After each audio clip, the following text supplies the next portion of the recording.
I'm back. I'm back. Good Shepherd Natalie. Here today to read aloud with my flock aboard behind Barnway here. Chapter 15 from 3 Bags Full by Leonie Swann. A murder mystery novel about a good shepherd who is murdered with a spade and his flock of sheep set off to solve the murder of their not so good shepherd, who after his death they realize was good enough, so to speak. These are long chapters. Each chapter I read fast. It takes me still about 25 minutes to get through these chapters. I'm not here to read so fast that nobody can get into the characters with me. The whole point of me sharing this journey of mine, reading aloud a book, is to share the joy that I have in embracing each character as I continue to get to know them all, Othello and Maud and Richfield and Cloud and all of these sheep names here. Today is Thanksgiving, chapter 15. This is 15 days in a row that I have embarked on this journey of reading one chapter a day and audio recording and uploading to my social media for macular degeneration awareness, as well as to share with my mother. At some point, my mom will click on these videos. I don't know. All right, let's jump right in while things are quiet here on the farm. Listen to them. Chapter 15. Zora learns something about the Grim Reaper. Next morning, the sheep trotted out into the meadow nearly to look at George's place by daylight. They were pleased. George's place was unharmed, and even the trampled grass around it was beginning to revive. Gabrielle's sheep were back where they belonged, behind the fence, and not one of them had ventured through the gap a second time. George's sheep felt proud of themselves. They waited expectantly for Gabrielle to arrive. He'd see what his sheep had done, and so at last he'd realize what kind of sheep he'd brought here to join them, just a set of useless mouths to feed. It was quite late by the time Gabrielle turned up. Even the bumblebees who didn't like early morning were out and about, and lizards were basking in the sun on the dry stone wall behind the gate. They disappeared like dark lightning when Gabrielle finally appeared in the meadow. Beside him walked a man with quick, restless eyes, carrying a black bag. They both stopped in front of the shepherd's caravan. "It'd be useful to be able to get in," said Gabrielle. "I could leave my stuff in there and maybe spend the night now and then." "That's right," said the man, with a wealth of meaning in his voice, and he blinked his quick, moving eyes. "Very useful that'd be. Interesting, too. Let's have a look." The man took several tools out of his bag. A magpie landed on the roof of the caravan and put its head inquisitively on one side. The man set to work on the door of George's caravan with his metal implements. Soon he was sweating. The sheep could feel the heat of the new day, too. It wasn't comfortable. It was the brooding heat before a storm. After a while, the man straightened up again and wiped the sweat from his brow with his shirt sleeve. The flies buzzed. "Sorry," said the man. "Meaning?" asked Gabrielle. "Meaning I can't open it with a couple of tools just like that. You'll need plenty of time and a specialist." "I thought you were supposed to be a specialist, Eddie." "Not with this kind of thing. Yes, I did once learn, but when you only kind of do it on the side along with farming," Eddie shrugged. "What's the problem?" asked Gabrielle. "The lock's the problem. A security lock. You don't just make a second key. You have to call a firm and give a secret code before they'll tell you how to do it." "Ah," said Gabrielle. "Look, Gabrielle, we both know why you want to get in there. Your stuff could go somewhere else. Why not just break the door down? And if it's wrecked, so what? I mean, it's ridiculous fitting a lock like that to a door like this. So I could get in? You could get in easy, but people would see." "People would see." "How about the windows? Same thing, getting in no problem, but people would see." Gabrielle nodded. "That'll have been his idea. We'll let it alone." For a moment, the man looked at him blankly. The sheep could feel how much he wanted to get into that caravan, almost as much as Gabrielle himself. Look at me, I'm choking here. Yesterday was 80 degrees and it's like 35 degrees right now. And I'm all sorts of a wreck here behind Barnway today. For a moment, the man looked at him blankly. The sheep could feel how much he wanted to get into that caravan, almost as much as Gabriel himself. Once again, they realized how different George had been from all other humans. He hadn't been interested in anything but his sheep. The rest of the humans weren't interested in anything but the shepherd's caravan. Eddie's face cleared again. Scared, are you? Of them, the drugs mafia. If they can make sure the police don't search that caravan, it must be important to them. So there's something in it after all. I'm not scared, said Gabrielle. He was lying. Scent trails of fear made their way out into the air, even through Gabrielle's woolen jacket, steeped as it was in tobacco smoke from his pipe. I just don't want any unnecessary talk. Seems like I'm alone there, though. He looked sharply at the man.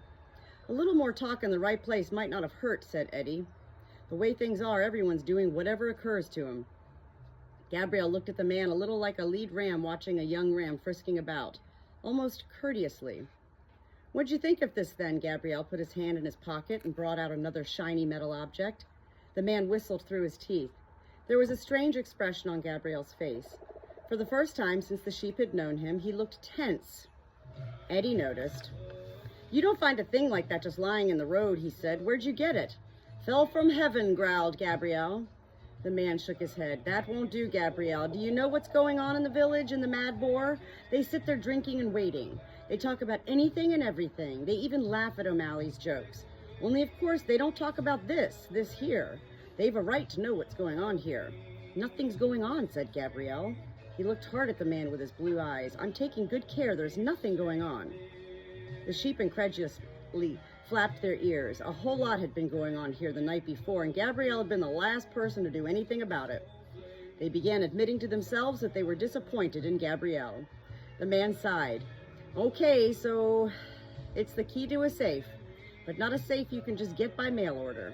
A very good one. Expensive. Really expensive. I mean, maybe it has a combination too. Maybe it needs several keys, but it's sophisticated anyway. Gabrielle nodded as if he'd known that all along. About how big would a thing like that be? Eddie shrugged. Hard to say. Big as a microwave? Big as a fridge? Don't depend on size, not as far as I know. The advantage of the big ones is you can't just carry them off, but you can't blow up the little ones without blowing up what's inside, too. All depends what you want it to do. He was looking curiously at Gabrielle. Gabrielle just looked indifferently at his sheep, as if he'd known that all the time himself. Thanks, he said. There you go, then. But Eddie wasn't so to be easily shaken off. It's nearly noon, he said. Tell you what, I'll just eat my lunch here. As you like, said Gabrielle absent-mindedly. He had spotted the gap in the wire fence now, and he began looking for another piece of wire netting and a fence post under the shepherd's caravan. You're lucky they didn't run off, said Eddie. Well trained, said Gabrielle. You know how to handle animals, I have to give you that. The sheep were indignant. Well trained. I love this word, I have to circle it. Indignant. Well trained, but for a small miracle, Gabrielle might now be searching all the vegetable gardens of Glenkill for his wonderful sheep. It was only thanks to Melmoth that they were still behind that wire fence and dared not come out. While Gabrielle repaired the fence, his sheep cast greedy glances at George's place. They're hungry, said Eddie with his mouth full. Gabrielle nodded with a touch of pride. Yes, they eat a lot, but they're good doers on it. You have to fatten them up. Gabrielle marched over to the little tool shed behind the shepherd's caravan and rummaged about in it. When he came out again, he had a scythe in his hand. George's scythe. The sheep knew that curious tool made of wood and metal, but they didn't know what it was for. People who keep sheep can spare themselves the use of a scythe. George always used to say as he polished up the blade with a red and white rag, only out of conscientiousness. Gabrielle did not spare himself the use of the scythe. I don't even know if I'm pronouncing this right, to be a scythe, S-C-Y-T-H-E. I'm going to have to look that word up. I already circled it. He did not spare them the use of the scythe. He began grazing at the foot of the hill on the side facing away from the sea. The sheep fell silent. This was the first time they had seen a human out at pasture grazing. It was a terrible sight. In Gabrielle's hand, the strange implement turned into a gigantic iron claw that passed through the grass with a hostile sing-song note. Strange noises hissed over the meadows, like the sound of sharp-beaked birds flying low. Wherever the scythe had passed, grass blades lay flat on the ground, offering no resistance. Gabrielle was grazing, but at the same time he didn't want the grass. It was a picture of senseless destruction. The good smell that rose from the dead grass made things even worse. The sheep felt cold in spite of the summer sun. Mopple began trembling slightly, somewhere between indignation and horror. Apart from the wicked swish of the scythe, there wasn't a sound to be heard. Gabrielle's sheep themselves had stopped bleating, "Fodder," and were watching Gabrielle with hunger in their pale eyes. "Why don't you go for that bit?" asked the man. "The grass stands much higher over there." The sheep held their breath. "Better not," said Gabrielle. "If the others don't graze it, could be there's some kind of poison in the soil. All I need is for my sheep to die off now, just when they're nicely fattened up." "You certainly know your way around animals," said the man, "better than I know mine around locks." Gabrielle gave him a black look. A point came when Gabriel the Grim Reaper was satisfied with his work of destruction. He stuck a single long grass blade between his teeth where he usually put his pipe, and strolled over to the shepherd's caravan to fetch the wheelbarrow. Eddie was sitting on the caravan steps. He had finished his sandwiches long ago. Gabriel took no notice of him. He wheeled the grass over to his sheep and threw it over the fence to them. The sheep had struck up their bleating of "Fodder" once again, and they bleated until the last of them had their noses stuck in the dead grass. Then calm descended. Gabriel went back to the caravan where Eddie was still sitting on the steps. They looked at each other long and hard. "So, you're just planning to wait for that will to be opened on Sunday?" asked Eddie. Gabriel nodded. Eddie abruptly stood up, took hold of his bag, and marched off in the direction of the village. It took the sheep some time to get over their experience with the scythe.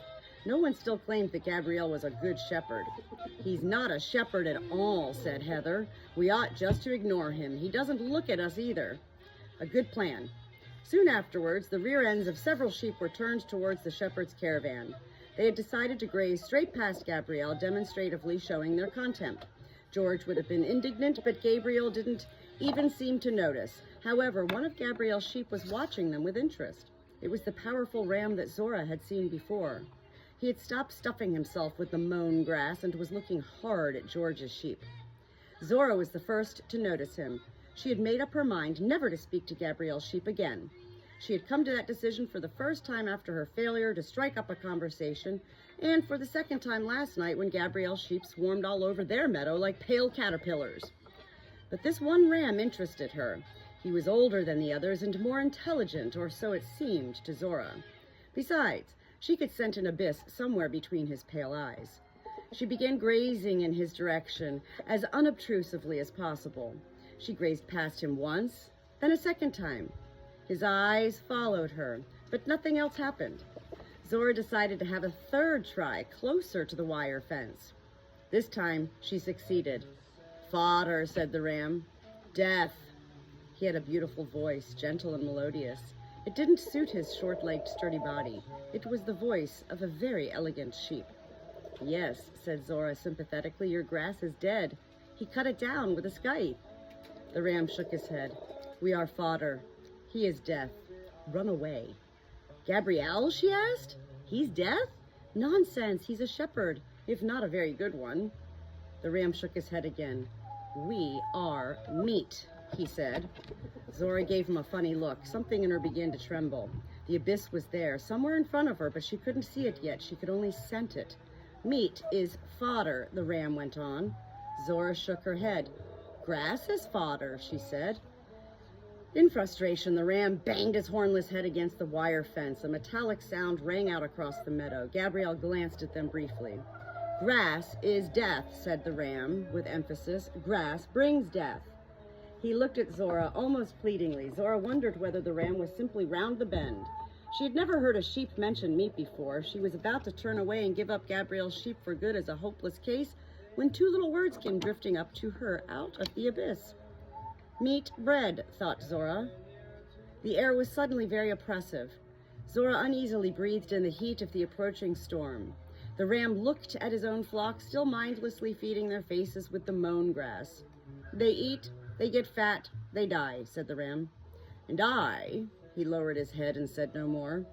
Zora braced her hooves against the ground like a mountain sheep to help her cope with the scraps of words whirling up to her from the abyss. "Mopple," she thought. "They get fat, a meat breed, under the knife, good doers, nicely fattened up." Suddenly the mists parted and Zora could see the abyss gaping before her. It was the deepest abyss of her life.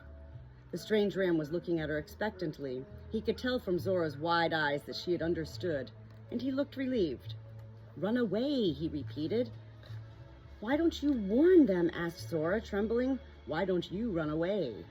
Yesterday, for instance, instead of attacking George's place, as soon as she had said that, she regretted it. The ram looked sadder than she had ever seen a sheep look before. "Fear," he said. "Fences and fear.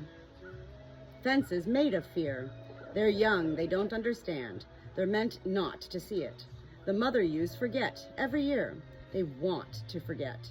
His fences are high, his dogs are fast." He was looking across the meadow at Gabrielle with an empty expression in his eyes. Zora understood. Her own eyes were moist. The bravest sheep she had ever met stood before her, a sheep who looked down into the abyss day after day, hopelessly alone. "You'll turn into a cloud sheep," she whispered quickly. "Just wait, it'll be easy for you. I'll soon see you up in the sky." Then she couldn't bear it any more and galloped away, right across the meadow. Where could she escape to? Her rocky ledge? The abyss dropping to the sea seemed like nothing to her now. She was ashamed before both the strange ram and herself. But then she remembered why he had spoken to her. It was a warning, a message. She must warn her flock. "He's crazy," bleated Heather. "He said what?" asked Cloud. "He said they were going to die," repeated Zora impatiently. "He said Gabrielle is going to kill them soon." "He's crazy," Heather said again. "Gabrielle is a shepherd. He looks after them better than he looks after us." "You said just now he wasn't a shepherd," Maud pointed out. "No, I didn't," bleated Heather snippily, and she marched off with her head held high. "Why would Gabrielle kill them?" asked Sarah incredulously. "For their meat." Zora realized why the strange ram couldn't make his flock understand about the abyss.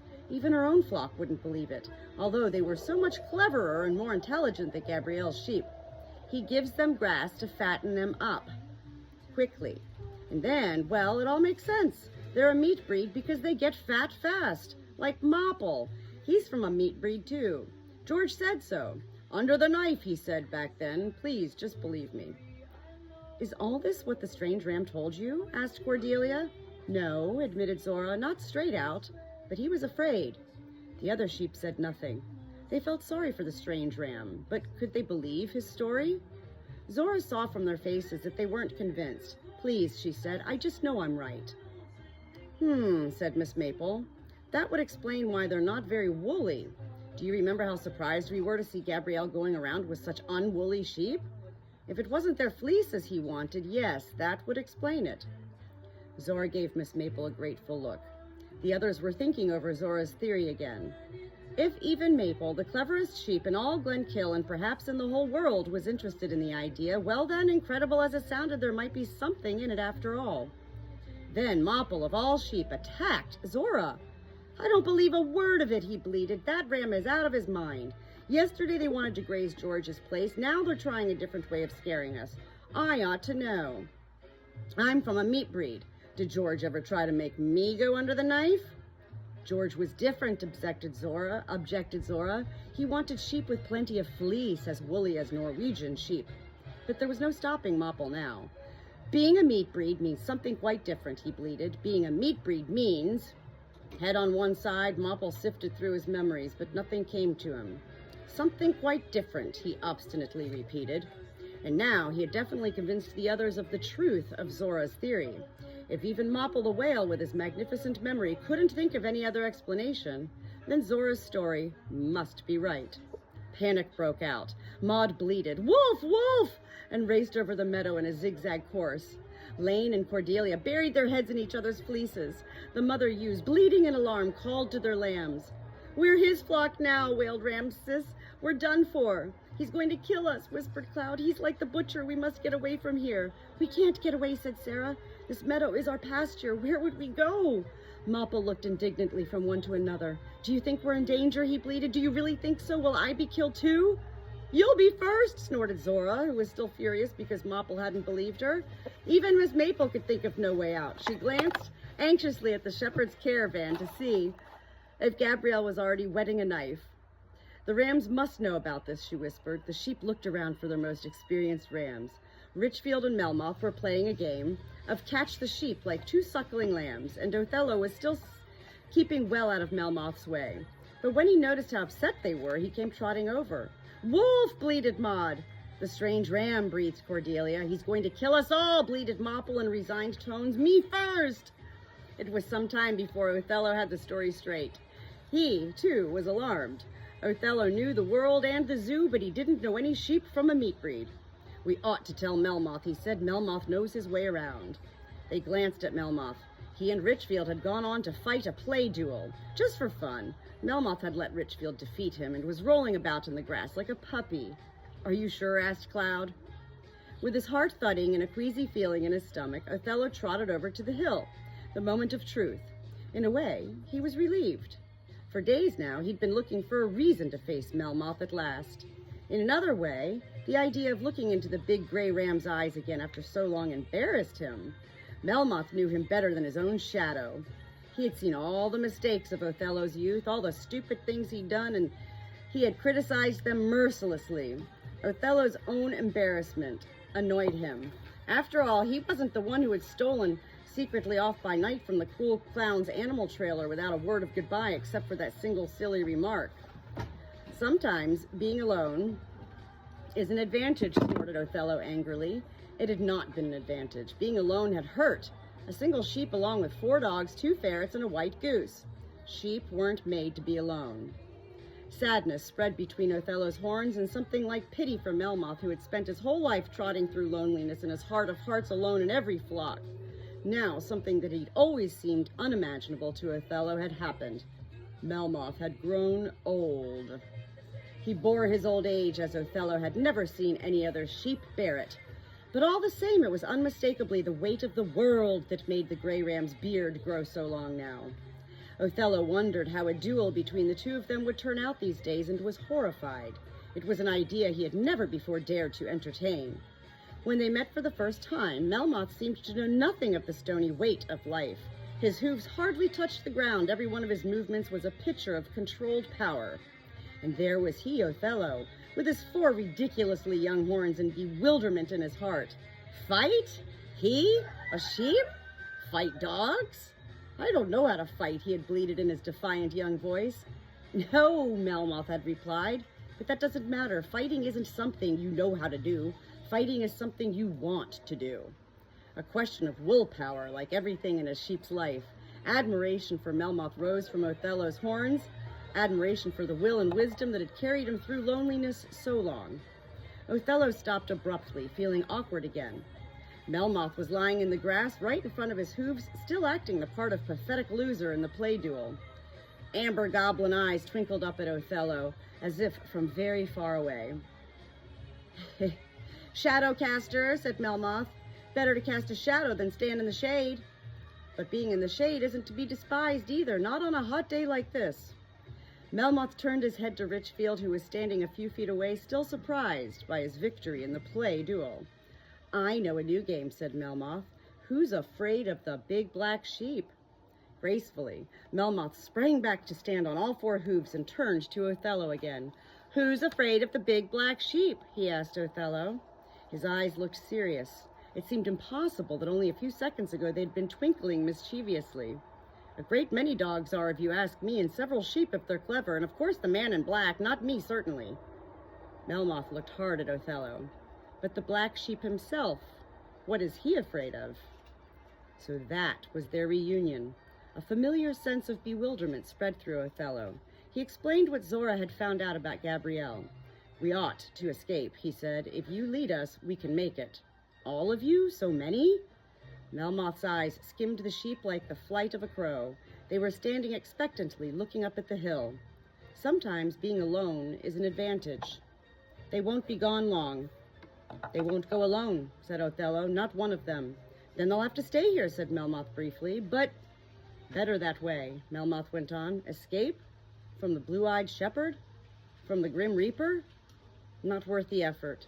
He glanced at the sheep again. They just have to learn a few things. Learn to teach the blue-eyed shepherd how to dance and how to feel afraid. Oh, and that is the end of chapter 15. I love that final sentence. They just have to learn a few things. Learn to teach the blue-eyed shepherd how to dance and how to feel afraid. Chapter 15, 3 bags full. What a fun book. I'm so enjoying reading this. One chapter a day. These are the things we have to do in our life. Have to do? We don't have to do anything we don't choose to do in our life. These are the things I, Natalie, as the Good Shepherd here on my small hobby farm, choose to do.